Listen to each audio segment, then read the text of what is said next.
It's often said in the D&D community that anybody can be a DM, and I believe that. But the real question we should be asking ourselves is, should you? Hi, I'm Connor, and today we start a brand new series on this channel about how to start your very own D&D campaign. What I hope to do in this series is to educate you and just give a couple of my 2 cents about some of the really important things to do when you're starting a campaign, some of the pitfalls that some DMs like to get into that you can easily avoid with a couple of steps, and get you all the way up to that part where you are starting to run sessions consistently and eventually how to end a campaign. This first video is for anybody that has gotten a little bit of an itch in the back of your mind, maybe an idea or a desire to DM something in the realm of Dungeons & Dragons 5e. Which, hey, if that's you, run. Run while you can. Run before you become a forever DM. Please run! No, but actually being a dungeon master is something that is super amazing. I love any time that I can get in with my friends, be able to play this game, escape from the monotony of our day-to-day lives, and be able to tell a really dope story with a bunch of people that I'm really close with. D&D has helped me with communication, it's helped me with telling jokes, being social, it's given me something to do, it's let me engage a creative part of my mind that I probably wouldn't get in my day-to-day work job. Playing D&D is something amazing, and being a DM is something even greater. But before I even jump into that, what I want to do with this video is I want to explain, hey, here are some of the things that you might want to consider before you jump all the way into creating a D&D DMing experience for either your friends or other groups of people. Ultimately, this is a commitment. You are committing yourself to prepping, to scheduling, to coordinating, to working with different people to tell this really awesome thing and to create this game for your players. And so before you jump into that commitment, I feel as though you need to ask yourself a couple of questions. This isn't necessarily to say, hey, do not jump in, do not be a DM. I believe that anybody can be. It's just more of a question of, hey, do I have the time? Do I have the resources? What do I need to do to make sure that this is the best that it can be before I even start? First of all, I've been using the acronym over and over. What is a DM? I'm going to say DM and I'm going to say Dungeon Master in this because this is mainly for people that are trying to get into D&D specifically. If you want to try any other tabletop RPGs, hey, awesome. There's going to be a lot of stuff that translates well with this stuff, but I'm going to be talking specifically about Dungeons & Dragons. The term Dungeon Master originates from all the way back from when D&D was starting in the 70s. Back then, it was really about the mechanics of the game, the dungeon crawl. You go into whatever fortress or dungeon or anything like that, you slay the monsters, you get the treasure, and that's the game. Maybe you fight some big bad evil guy at the end, maybe even a dragon, and ultimately, that is where it comes from. The idea that, hey, what your job is to either take a pre-existing dungeon or build a dungeon yourself and have your players walk through it. You are the dungeon master. In D&D now, it's very similar to that. It still has those elements, but now there's elements of role-playing and travel and getting a long rest, short rest, everything like that. You essentially, as the DM, are in charge of facilitating the actions of the world. The way I had it explained to me at one point is that your player characters are the people inside a bedroom, and what you are doing is you're the birds outside the window. You are the computer clicking along. You are their mom walking in and saying, "What are you doing?" You're all of these things that are existing to support the environment that the players are working through. This comes in, yes, facilitating combat, facilitating trade, facilitating shops, explaining how places look, painting a picture in people's minds of what they're getting themselves into so that they can make choices that would best suit their personal character. It's super fun, super exciting, and a big commitment. So before you jump in and declare yourself a DM of a D&D campaign, you want to ask yourself a couple of questions. First of all, do you have the time? Being a player versus being a DM has a lot of different things attached to it. A DM will prep sessions. They will help either research or build upon the world. They will be supporting people in their construction of their characters. They will be facilitating in-game conflict and out-of-game conflict. They might be in charge of scheduling or coordinating. There's a lot of things that a DM has to do that a player may or may not have to worry about. And while a lot of that stuff you can and should divvy up among the group, especially the logistical stuff, as the DM, a lot of the leadership and a lot of the onus is going to be on you to facilitate from in the game and out of the game.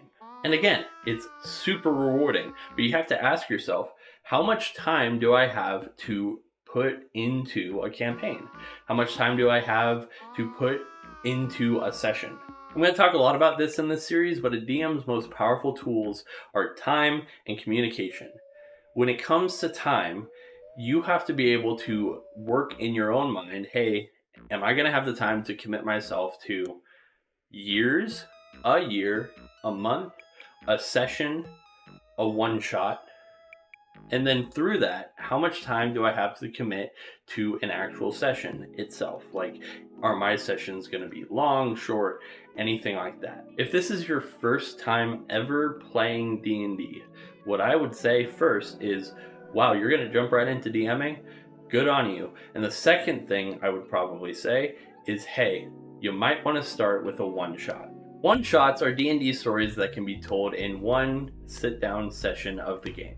A one-shot has a simple enough story and a simple enough mission or challenge that it can be put into one session. That way you don't have to think super far ahead about the entire expanse of the world or anything like that. This mainly for you is a way to see, hey, how does this work? How am I doing? What do I need to do differently? Where are my strong points? Where are my weak points? Even if you have this huge scope of a land and a world or anything like that in your mind, I would probably recommend that you still do a couple of one-shots in that world before you dive headfirst into a full-on campaign. And hey, if you don't have this huge plan in your mind, that's cool too. There are plenty of resources, both Hasbro created and community created, that you can tap into to help give you ideas for one-shots. There are even people that write up entire one-shots and put them online, either behind a paywall or through a book collection or even some free stuff out there. I'd highly recommend that you use these resources, especially when you're starting out, when you want to make something really cool. One of the things I love about D&D as a whole is the community it builds on. The different people with different ideas that talk with each other, both in real life and online. If you don't have ideas, chances are there's somebody out there that does. There's going to be a video in this series later down the line about how I prep my sessions and how I prep one-shots.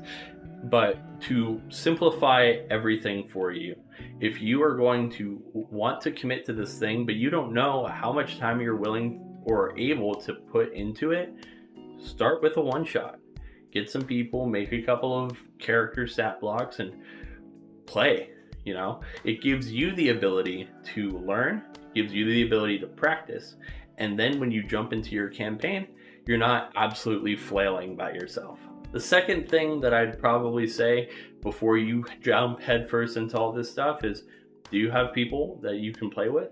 I may have a different philosophy about this than other people, but I believe that if you're going to DM for the first time, you should do it with friends that you already have, even if they're not D&D savvy at all. I know personally, if I was still learning the rules and I still was figuring out how all this stuff worked, I'd be terrified going up and showing all this stuff to people that I don't know and don't have a strong connection with.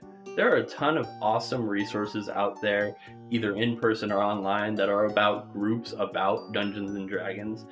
But even with those, I would still recommend, hey, find people that you have a friendship with, that you have rapport with, and bring it up to them first. That way you yourself are in a more safe space, you're in a more comfortable space, so that when you make mistakes, and trust me, you will, the onus is not completely on you. You're not giving a speech to strangers, you're giving a speech to friends.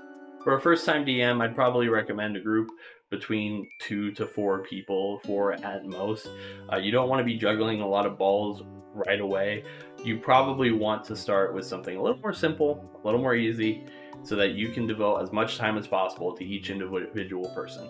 The third and final thing that I would probably ask is, how much are you willing to commit to things? This series is going to be turning less from one-shots and more into building the full-on campaign from this point. And the question that I want to ask you is, are you willing and are you able to have a long-term commitment in your life?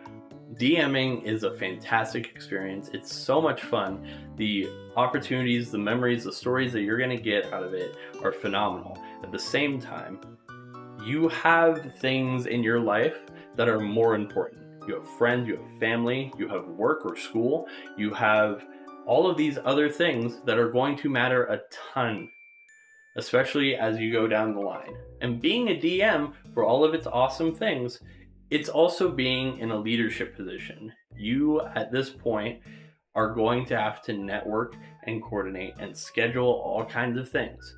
You, again, have the power of communication and time on your hands, but with that power comes the responsibility of communication and time. And if you don't have the ability or the capacity to communicate to those things, then you are throwing away other people's time and communication. And if you're not good at these things, that's fine, but it's something you have to work on. You're not going to be perfect. You're going to make mistakes. That is a fact of life. That is a fact of reality. And that's a fact of the game. You are going to make mistakes. And when you make those mistakes, are you going to be able to still be committed to playing and running games? And I hope the answer is yes. Because here's the deal. For all of the questions and concerns you might have after watching this video, I do want to stress that being a DM is amazing. I graduated high school in 2020, right when COVID hit. And so when I went to college, I had to take it the first year online, and I commuted for band practice. And that's about all I did when it came to socializing. It was a new school, new people, new everything. And if I'm honest, it was terrifying and it was a little sad. But in 2021, I was invited to a D&D game DM'd by my buddy Sean. We streamed it online. It was called Trumpets and Tarasques. It was hokey, it was stupid, and it was so much fun. Sean wasn't a perfect DM. He still isn't, but he is so much fun. He created an environment and a community that I was able to find friends in, find passions, find joy. And through those connections, I was able to make more. Eventually getting to a point where I DM'd my first long campaign a couple of years after, and Sean was one of my players. D&D has a lot of elements to it. We're going to get into the nitty-gritty of all that type of stuff throughout this series, but ultimately, D&D is about community, and it's about friends. And through DMing, through being a part of D&D, I was able to find those things. And it changed my life, man. Some of my friends to this day come from that time. A lot of the friends that I have close, meaningful bonds with, I got through playing D&D. I travel out of state to meet people because I met them in college playing D&D. And all of those things work together to create something that I'm never going to forget. And I know that being a DM is daunting. Working through all of these different things that we're going to talk about is daunting. But I'm going to tell you right now that, hey, it's worth it. So do it. Thanks for watching.